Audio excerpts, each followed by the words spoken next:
नमस्कार, सत्यदर्शन न्यूज मध्ये आपले स्वागत आहे. मी पायल शहा. एक नजर टाकूया आजच्या ठळक घडामोडीवर. सोलापूरकर उकाड्यानं हैराण. फेब्रुवारी महिना सरतात सोलापूरच्या तापमानानं आता चांगलीच उसळी घेतली आहे.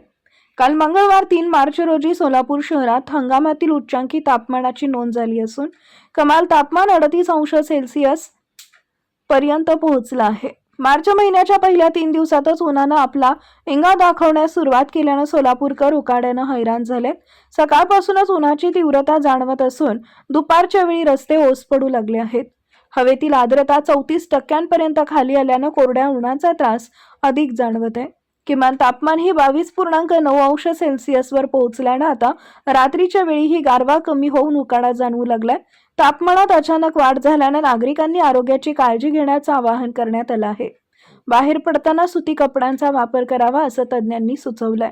येत्या काही दिवसात तापमानाचा पारा आणखी वाढण्याची शक्यता असून उन्हाची तीव्रता कायम राहणार असल्याचे संकेत हवामान विभागानं दिले आहेत.